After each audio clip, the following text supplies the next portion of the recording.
JJ, be a good boy. All right, quick update on the clipper ship Dorigo, or really the clipper ship Rheingold, because the name of the boat is Rheingold. It's bad luck to change the name if you didn't know that. So the name of the boat is officially going to be Rheingold. But let's look at the keel. Now this is the beginning of the keel. It's just a 2x6 put on top of the boat right now, just to give you an idea of what I was talking about. And that will run about 75% of the length of the boat. So there's the stern, and there would be the keel. And then you can see the dagger board trunk. So obviously there won't be any keel there because they would hit it. And then the keel will run forward, almost all the way to the bow. Now with the keel, it's just laying up there right now.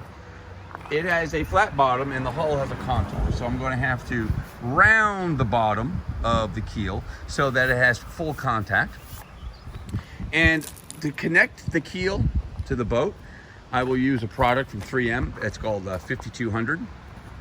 And it's an excellent marine adhesive and has a little flexibility to it. So she's going to need a little flexibility. But you can see here where I have just the tip end of my lag screws coming through.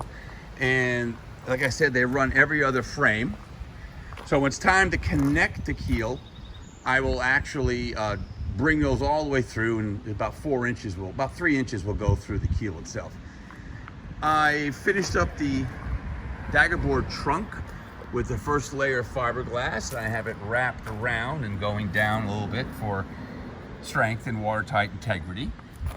And there'll be another layer on top of that, and then I'll fair it out a little bit. I don't want to spend too much time. It's just structural, you know. I'm not going to try and make it look over aesthetically pleasing or anything. But one thing I just want to talk about is the design of the Dorigo itself. You know, back in the 80s, show and broads were good boats. You know, the national team guys would train in them in the early 80s, late 70s.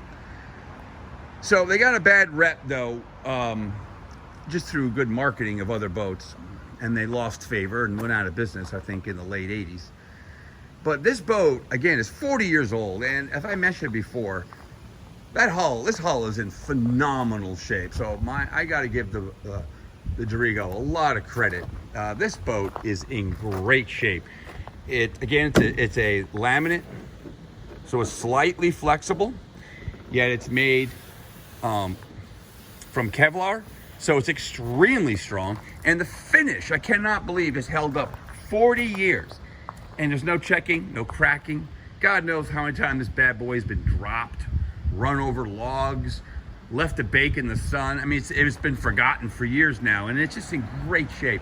But a cool design of the Dorigo, it's very similar to a King rowing shell and some of the Sykes boats, where the leading edge of the boat is fairly flat, it's fairly rolled.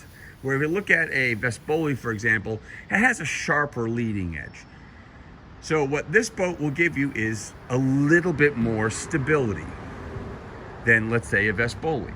So if you're a high school crew, if you're a JV crew, if you have a freshman crew, this boat used to set up and go, and it can be rowed to your advantage.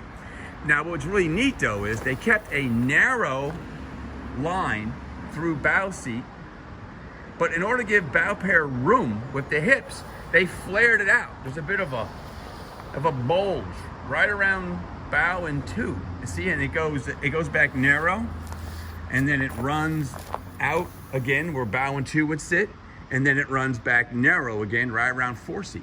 So if you stand back towards the bow and take a look, you can really see the boat runs, and then it gets a little wider right around bow pair, and then it gets narrow again. Now this also would help is if you were doing your starts and the boat was really dropping down in the bow, you got some big heavy guys in there, this little flange would help the boat from going deep at the finish.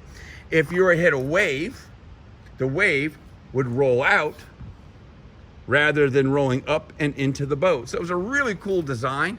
I believe this hull might have been pulled off of an Empacher. I'm not sure.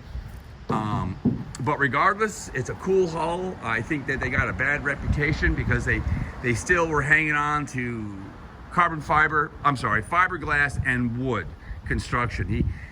When they built the Dorigo, they were still using both of those products together, and over time the wood would need too much attention, or the seams would come loose and the boats would not be as stiff. So again, they just kind of lost that transition time, or that transition period, from fiberglass to all carbon fiber and honeycomb construction. But I just want to get my hats off to the Dorigo. This was a really good boat in its day. It was definitely not slow, and the test of time is its durability of the construction.